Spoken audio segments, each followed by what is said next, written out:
Going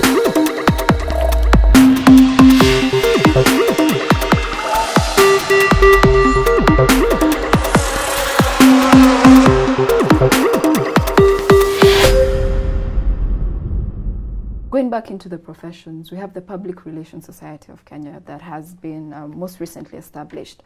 What is its core objective, and how aware are we as a public and also the corporate world of its existence and its impact? I'm a silent member of PRSK. I joined a couple of years back, but I'm not very active. And probably it's because the few moments I had interacting with PRSK never really motivated me to really try to get engaged with them.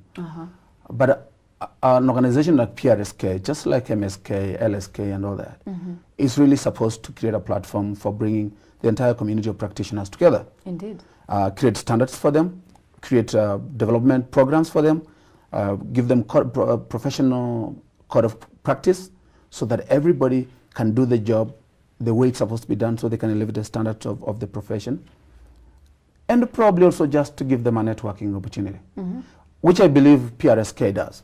What I'm not sure about is probably because I'm not very involved with them, is whether it's as exciting, as attractive as you would find other bodies. Because I should have by now decided I can't miss this. But if I feel like I can go ahead and live my life without, then probably something that it is not doing for me. What do you think is lacking there? First of all, I think leadership must be agenda-based. I don't know. I've never really participated in what they do. I've never participated in their election process. I know a few guys who have been chairman. Some of them are my friends. But I never really understand why they want to be chair, because that's a starting point.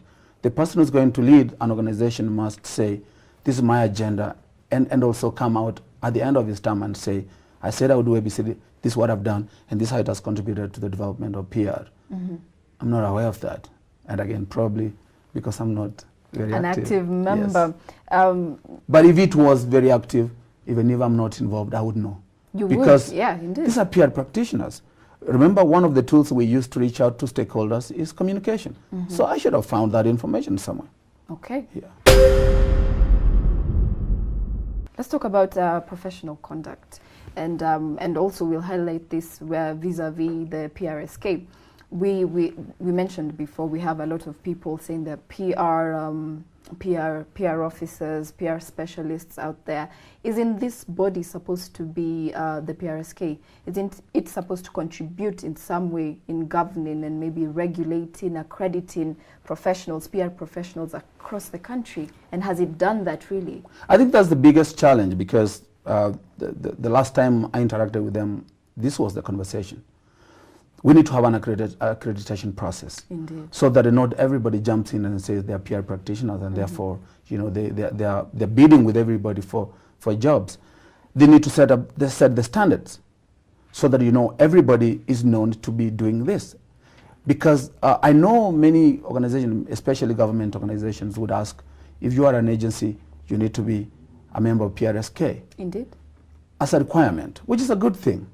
But it's possible that you would find a member of PRSK who's probably not up to 8, but you know, they already have they're marked up against one who's not because of the membership. So the membership is important. What they need to do is make sure the standards are the same, so that everybody who actually provides this service can do that from the same hymn book. The other thing is they need to be able to provide a code of practice. The code of practice is basically like the do's and don'ts of any organization. When you have that, then you know there are consequences for those who flout that code of practice. At the moment, everybody, I think, it's a business. Everybody does what they want to do. Exactly. And for me, that is probably a failure on the part of PRSK. It is. Yeah. What do you think should be injected maybe into PRSK to give it that standing that it deserves, and maybe move the PR profession in Kenya to the next level? I think it's very much down to the membership and the leadership of PRSK. They need to give themselves a bigger profile. They probably need to actually lobby to have a law recognizing PRSK Indeed. Just the same way we have LSK and others recognized by law.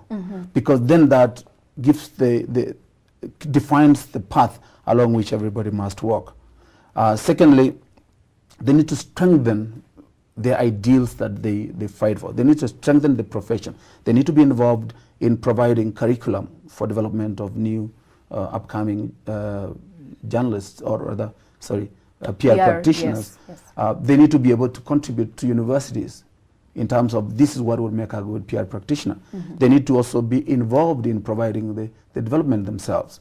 They need to get into partnerships with developed players outside Kenya, so that they can bring in the expertise and share that with their own members, so that then we get a stronger body of practitioners who are providing the PR service in the country. From my own viewpoint, we got a lot of good practitioners coming out.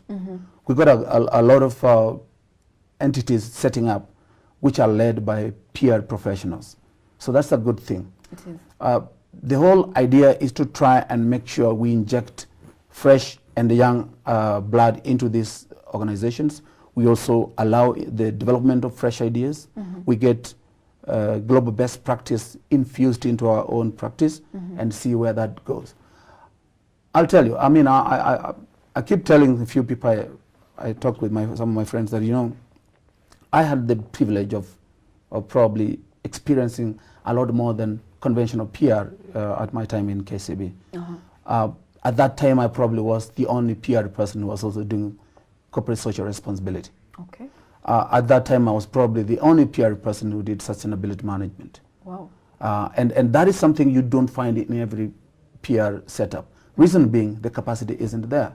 So again, building capacity and knowing that PR supports a cross-functional agenda of an organization, then the PR competences must be expanded to cater for that. It's important. Yeah. Let's talk about our African standing. Where are we at as the Kenyan PR fraternity? I think we're definitely behind South Africa. South Africa is the most vibrant market I know, with over 200 serious PR consultancies. Great. We are behind Ghana, that is for sure. And I think you probably could find there are probably a couple of countries, Botswana, Namibia, Nigeria, we're probably a little behind. But I think we are catching up because Kenya has very energetic people. True. And where guys identify a gap, they want to rush and grab it.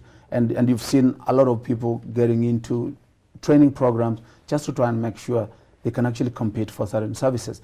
So I see this country probably in the next 10 years at par with South Africa, because we got all this vibrancy going on, and Kenyans can actually grow to be at that level. And we have young blood ready for the market. Yes. That's great. And of course, old guard that could mentor them. Yes.